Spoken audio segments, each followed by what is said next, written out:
Welcome back to A Moment in History. I'm 𝙎𝙐𝘽𝙎𝘾. In our study of history, let's explore one of the most beloved and impactful presidents in the American story and one of the most titanic political figures of the 20th century. This man was a champion of conservative values and morality, spearheading the idea of American exceptionalism and setting a new standard for pro-life, pro-family, and pro-American leadership in the Oval Office. He was a larger-than-life figure who had acted on television as a young man, actually, and also survived an assassination attempt later in life. Let's discover the 40th President of the United States, Ronald Reagan. Now, Reagan was one of the oldest presidents in the Union, but he maintained a youthful spirit and charisma throughout his life. He was born in 1911 in Illinois and grew to relative fame as a young man for his talent as an actor, which I mentioned earlier. Married twice, he wed his second wife Nancy in 1952, and the two enjoyed a long marriage for nearly 60 years.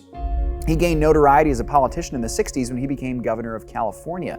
Now, it's curious, as we think about it in the 20th century, to think of a man as conservative as Reagan in leadership of one of the most liberal states in the Union today, but he excelled, and this role catapulted Reagan into the running for president in 1980 against the wildly unpopular Jimmy Carter.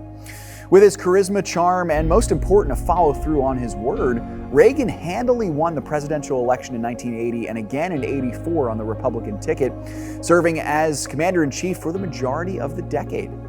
Now, after surviving an assassination attempt in which he was shot in the chest, as I said earlier, Reagan roared into the presidency.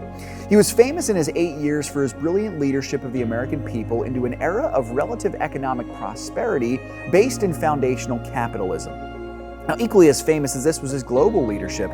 Serving alongside his global ally Margaret Thatcher, Reagan was instrumental in the downfall of the Soviet Union, which had stood looming over the free Western world as the mortal enemy of democracy since the 1940s.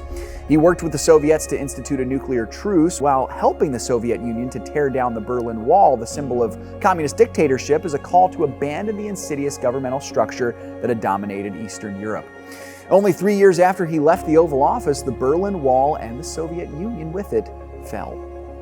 Reagan spent his remaining days after his time in office beloved and respected by the American people as a man who valued the foundational ideals of faith and freedom. He lived until the age of 93, passing away in 2004 after nearly 2 decades battling with Alzheimer's disease. Thanks so much for joining me once again for A Moment in History. If you enjoyed this video, remember to like and subscribe. And if you want us to cover one of your favorite moments in history, you can tell us in the comments. Now stay tuned for some new content.